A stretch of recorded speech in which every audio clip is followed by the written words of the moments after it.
On today's episode of Secrets to Scaling Your E-commerce Brand, I am going to be talking all about Shopify Audiences 2.0. I've seen a bunch of questions recently on LinkedIn and Twitter all about Shopify Audiences 2.0. What's working, what's not. Let's dive into it. You guys aren't going to want to miss this one. If you want to cut your customer acquisition cost in half as they claim, on to today's episode. Hey guys, Jordan West back with another episode of Secrets to Scaling Your E-commerce Brand. Today, just me, and we are going to be talking about Shopify Audiences 2.0. When Shopify Audiences came out, guys, I was absolutely jazzed. It's like, oh my gosh, this is going to save customer acquisition costs so much. We tested it. We tested it against all sorts of stuff. Absolutely not. It did not work. It seemed like something that should potentially work. But let me tell you a little bit about it. And then I want to talk about Shopify Audiences 2.0 and why I actually think that it might actually work this time. So let's talk about Shopify Audiences. So first of all, it is a way to find these targeted buyers within your advertising. Guys, I'm not going to stop just because I don't have my do not disturb on here. Okay. We're just going to keep going through here. This is not the most, the highest professional podcast in the world, but I'll tell you, we're going to keep pumping out some good content here.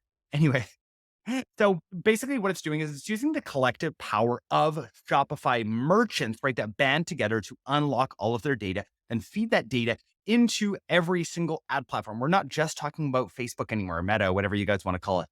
It is actually able to go into all sorts of ad platforms, including Google, which is really, really cool. So Shopify Audiences 2.0 actually claims that they cut down customer acquisition costs by 50% or up to 50%.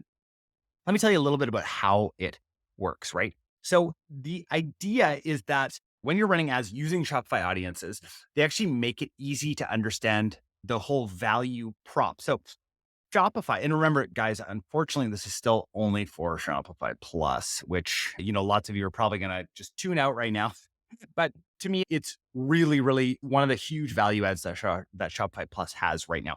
Before Shopify Audiences 2.0, I wasn't 100% on board with it, but they've added some kind of AI element into the back that is actually making it incredible, right? Now, one of the things that you're probably thinking is like, okay, well, you're unlocking data across all these stores. How does that even work? Well, at Shopify, transparency and trust obviously matter a ton to them as it does to me. And so they wanted to make sure that they anonymized this data at the same time as pushing it in. And they were able to do it. Don't ask me how they're able to do it, guys. I don't know. Okay.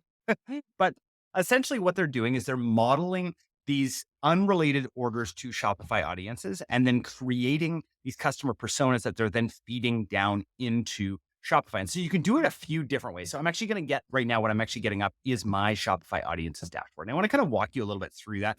I can't, unfortunately, on the podcast, walk you through my screen as I'm looking at it. But the whole idea is that you can create these different audiences for these different segments. And so what they are claiming right now is that they're going to be able to cut customer acquisition costs by up to 50%, right? Which is amazing. So you need to activate an audience. That is the first thing. So when you go to activate an audience, I'm just going through it right now. It'll actually take you over into Ads Manager, which is very, very interesting. So as Ads Manager goes there, we can also connect to other platforms. We can connect to Google. We can connect to Pinterest. We can also connect to TikTok, which is really, really great.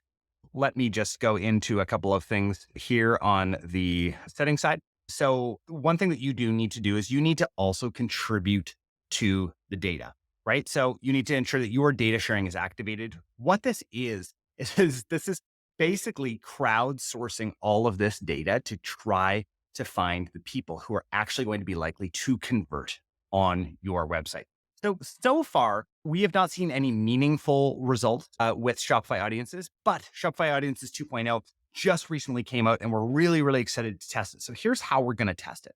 We're going to be testing Shopify Audiences 2.0 against our broad audiences in particular, right? Because broad is generally the ones that are working the best. You guys know we really like these CBO campaigns that also have we love using Charlie T's method. We've used it for quite a while, the 322 testing method. It works really, really well in CBO campaigns. I highly suggest having these audiences within a CBO campaign as well, and then using Charlie T's 322 method. So this is a dynamic ad with 3 images, 2 headlines, and 2 descriptions. Sorry, guys, my Apple Watch now is talking to me. This is one of the most unprofessional episodes I've ever produced, but I really wanted to get it out there for you guys who are on Shopify Plus that there is a new way. There is a new Shopify Audiences tool out there that I really think can actually help you and is definitely worth trying. When you guys test it, could you please let me know some of the data that's going on? Reach out to me on LinkedIn, reach out to me on Twitter. Let me know what kind of data that you're seeing for some of these campaigns. Let me know if anyone is actually seeing a 50% decrease in CPA. That would be absolutely astounding. I would love to see it. I will be back next time with a longer, more professional episode, but I really wanted to get this one out there so you guys understand that, audiences are back and it might just work.